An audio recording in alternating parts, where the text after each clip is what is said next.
The Leighton Alexander Musical Theatre Academy brings talent to our industry and the industry to our talent. Our close links with producers, agents, artists, directors and choreographers ensures that our students are informed and connected. These theatre heavyweights all started somewhere and have risen to the top of their game.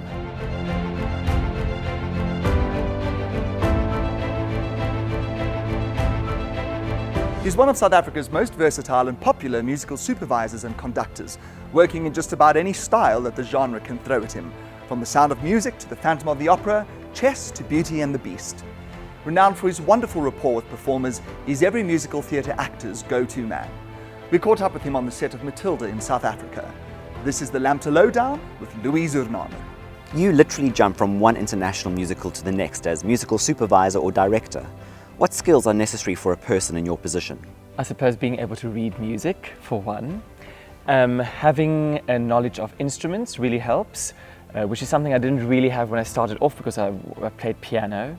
I think sight reading is a fantastic skill to have. It's always incredibly worthwhile to be able to be a good sight reader. I think knowledge of the repertoire, and I think definitely, I believe, knowledge of voices and voice types and how to work with voices. Do you think musical theatre performers should stick to their natural vocal styles, or is it possible for them to cross genres? If so, how do they accomplish this? As much as my heart tells me I would like to say people should stick to their genres for vocal health and longevity and to make sure they can still sing in their 60s and 70s even, I think that it's incredibly good to know your voice so well that you are able to flip between genres. But then I think in the same breath you also need to know what your voice suits and what it doesn't suit. Because I think often disappointment comes when people audition for something and they don't really suit the role, and then they can't understand whether they're going to get the job. Conducting for musical theatre is not usually the same as conducting a symphony orchestra or even an opera.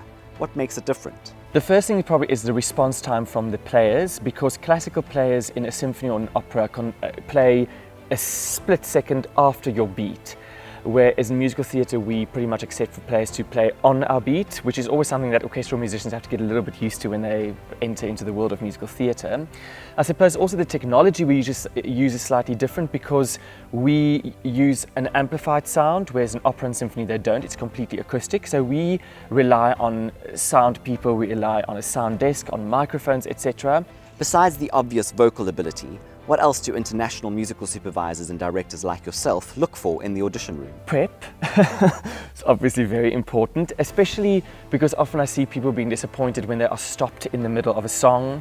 I think if you can make a good cut, even if you think 16 bars cannot be enough, if you can do a verse or chorus that shows off the best part of your voice within a song, it's absolutely perfect because then you're completely in control. Nobody is going to say thank you, that's all we wanted to hear. So I think that's part of your prep, knowing exactly what the tempo is, what the flavor is of your song, what you're going to tell the audition pianist when you walk in, because that person needs to be your collaborator for those 2 minutes that you're in that room. That is not the audition panel, that person's your most important ally at that stage. And often what people do, and I think this is such a bad idea, is dress up in the part that they want to audition for.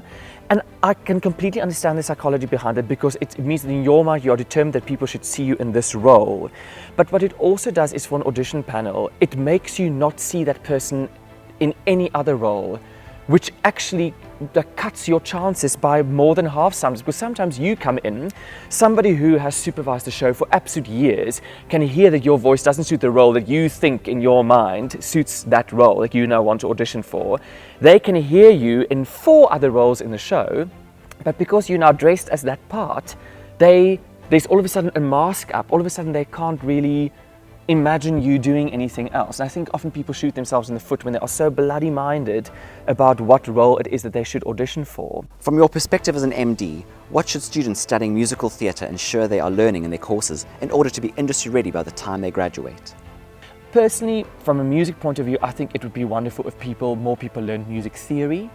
And I think this is for people's own peace of mind as well, because my friends in opera, for example, often aren't good pianists, but they all in the opera courses do musical and or theory and oral skills, which means that they can read music. So if they get a call back, for instance, and they cannot get hold of a coach for the next day, they can go find a piano at a friend's house or whatever, or a keyboard, and sit and note bash themselves. On the show that we're working on at the moment, I was lucky enough to be in rehearsals with 2 or 3 people who happen to have really good sight singing skills, and the difference it makes in the speed and the speed of the people around them, because they are on top of it, because they manage to follow it somehow.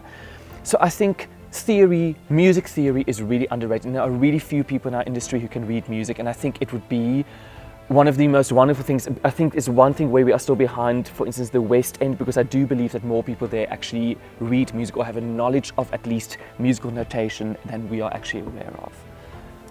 Popcorn questions. Mozart or Beethoven? Mozart. Sitcom or rom-com? Sitcom.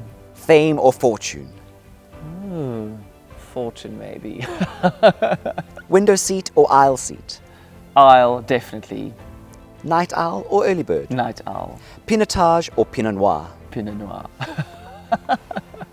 The Leighton Alexander Musical Theatre Academy is located in the beautiful, newly renovated Theatre on the Bay in Camps Bay, South Africa. LAMTA welcomes any student who wishes to take up full-time training in the performing arts.